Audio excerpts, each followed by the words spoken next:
Ok, entonces bienvenidos de vuelta a Twist Academy. Ahora vamos a hacer la siguiente actividad que se trata sobre la naturaleza. Entonces, vamos a ver.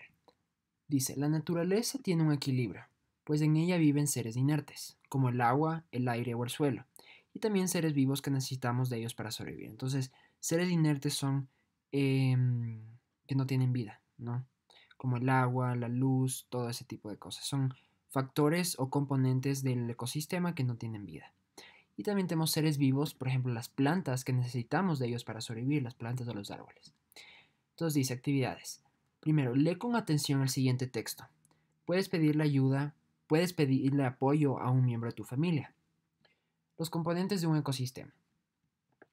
Los ecosistemas pueden ser tan grandes como una selva o tan pequeños como una charca, pero, independientemente del tamaño o del lugar en que se encuentre, en cualquier ecosistema se diferencian dos tipos de componentes, el componente inerte y el componente vivo. El componente inerte es el medio físico en el que viven los seres vivos. Abarca tanto el propio medio, el agua, el suelo o el aire, como las características de este medio, por ejemplo, la temperatura, la salinidad, la cantidad de luz, etc. El medio físico determina el tipo de seres vivos que pueden vivir en un ecosistema. Por eso nunca habrá un oso en un desierto, un árbol en el fondo del mar o un camello en el Polo Norte. El desierto, el mar y el Polo Norte son medios muy distintos, que albergan seres vivos diferentes adaptados a sus características. Entonces, dice que los componentes inertes, los factores inertes de un ecosistema son, por ejemplo, el agua, el suelo, el aire, ¿no? También puede ser la temperatura, salinidad. Salinidad es la concentración de sal en el agua. Ustedes saben que que el sal perdón, que el mar, que el agua del mar es salada. Entonces la salinidad es la concentración de sal en el agua. La cantidad de luz también es otro ejemplo de un componente inerte, ¿no? Entonces vamos a seguir. El componente vivo está formado por todos los seres vivos que habitan en un ecosistema. Para su estudio, los seres vivos se agrupan en especies, poblaciones y comunidades. Una especie es un conjunto de organismos con características semejantes, que pueden reproducirse entre ellos y tener una descendencia capaz de reproducirse también. O sea, que sus hijos también se pueden reproducir, eso solo entre especies, ¿no? El flamenco, el pino o el lince son ejemplos de especies, ¿no? Una población es un conjunto de individuos de la misma especie de un ecosistema. Las ranas de una charca representan un ejemplo de población. Una comunidad es el conjunto de las poblaciones de un ecosistema.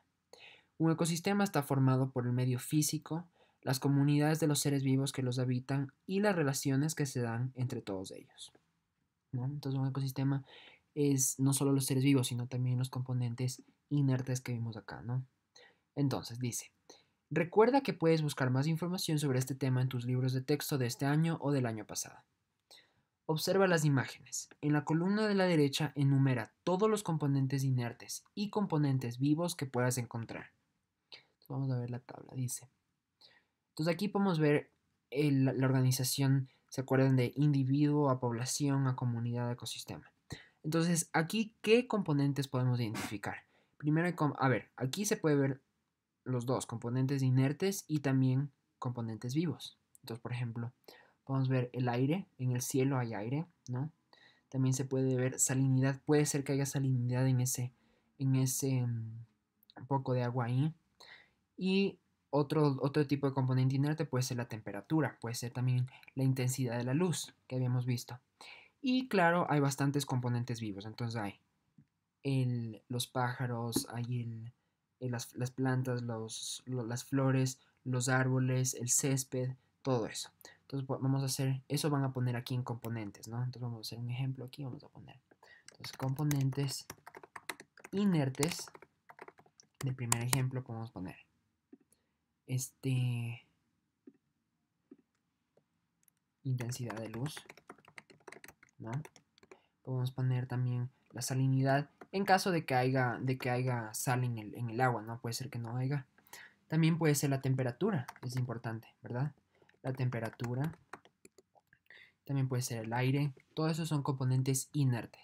Ahora, si hablamos de componentes vivos, aquí podemos poner todos los componentes vivos que vimos en el ejemplo de antes. Entonces podemos poner los animales, los pájaros, o sea, podemos poner también las plantas, los árboles, césped. Entonces, esto sería en base a este de aquí, ¿no? Ahora vamos a ver el siguiente. Aquí podemos decir que no hay componentes vivos visualmente, ¿no? O sea, solo vemos componentes inertes. Hay rocas, agua, suelo, agua, aire, luz, que no tienen vida, perdón. Entonces son como componentes inertes. Entonces aquí sí podemos poner solo componentes inertes, ¿no? En el segundo ejemplo. Entonces ahí podríamos también añadir ¿qué puede ser? La precipitación. Podemos poner también el agua como componente inerte. ¿Por qué? Porque el agua está en forma gaseosa como nubes y también en forma líquida, como se puede ver aquí. Entonces, vamos a ver el siguiente y ustedes hacen los demás, ¿no? Entonces aquí podemos ver los dos. Hay componentes inertes, o sea, la luz, se puede ver agua, se puede ver el aire, pero también hay bastantes componentes vivos. Hay las jirafas, las cebras, el león, el tigre. Entonces, bueno, ustedes completan eso. Y lo mismo con este ejemplo de acá abajo. Hay plantas, hay animales, también hay tierra, que son componentes inertes y componentes vivos, ¿no? Entonces, analiza la siguiente información y responde la pregunta. ¿Sabías que una especie nativa, especie indígena o autóctona es una especie que pertenece a una región o ecosistema determinados? O sea, una especie que sea original de ese lugar. Su presencia en esa región es el resultado de fenómenos naturales sin intervención humana, pasada o actual. O sea, que esa especie ha estado ahí sin que los humanos hayan intervenido, sin que los humanos hayan estado ahí, ¿no? Entonces, todos los organismos naturales, en contraste con organismos domesticados, tienen su área de distribución dentro de la cual se consideran nativos. Entonces, organismos naturales, por ejemplo, un organismo domesticado puede ser los perros, ¿no? Los perros o los gatos. Organismos naturales son los que no han sido domesticados. Y esos organismos tienen sus áreas autóctonas. Fuera de esa región, si son llevadas por los humanos, se les considera especies introducidas. O sea, especies introducidas son especies que han sido llevadas por humanos a otra región, la cual no es la original, ¿no? O sea, se la sacó de su región original y se la puso en otro lugar. Entonces, a través de 5 acciones simples, tú puedes contribuir a preservar y proteger las especies nativas. Entonces, ayudar a la fauna mediante la creación de casas para pájaros y murciélagos, ¿no? Entonces, aquí es una forma que ustedes pueden ayudar para, por ejemplo, pájaros y murciélagos para que no se pierda el hábitat de estos animales. También utilizar árboles y vegetación nativa en nuestro jardín. Cuidar y evaluar el impacto de las mascotas en la biodiversidad. Algunos animales domésticos, especialmente los gatos, pueden ser depredadores de animales salvajes y causar un gran daño para la población local de especies nativas. Es importante controlarlos desde casa, ¿no? Atraer insectos como las abejas plantando plantas de polen y néctar. Desechar los materiales peligrosos de forma segura para evitar que el agua dulce se contamine. Entonces, la pregunta es, ¿qué acción adicional propondrías para cuidar la biodiversidad nativa? Entonces, aparte de estas 5 que vimos aquí, qué otra opción se podría proponer para cuidar la biodiversidad nativa? Entonces, les voy a dar un ejemplo y ustedes pueden basarse en mi ejemplo o hacer algo diferente, ¿no? Entonces, poner algo diferente. Pueden poner que es importante evitar la tala de árboles, porque talar los árboles significa que se pierde el hábitat o el ecosistema de las especies nativas, y eso obviamente les afecta a los animales. Entonces, ese es un ejemplo y se pueden basar en eso, ¿no? Entonces, siguiente pregunta. Lee la información presentada a continuación. Luego, observa las imágenes y marca con una X las especies que consideres en peligro de extinción, a nivel mundial o en Ecuador. Debajo de cada X crea una frase que motive a los humanos a no dañar el hogar de estos animales ni cazarlos. Entonces, las causas de la extinción de una especie pueden ser muchas. La destrucción de su hábitat natural, la caza o captura de animales exóticos, la contaminación, la deforestación, desaparición de los bosques por la tala de árboles o el cambio climático, que son consecuencias de la intervención de los seres humanos.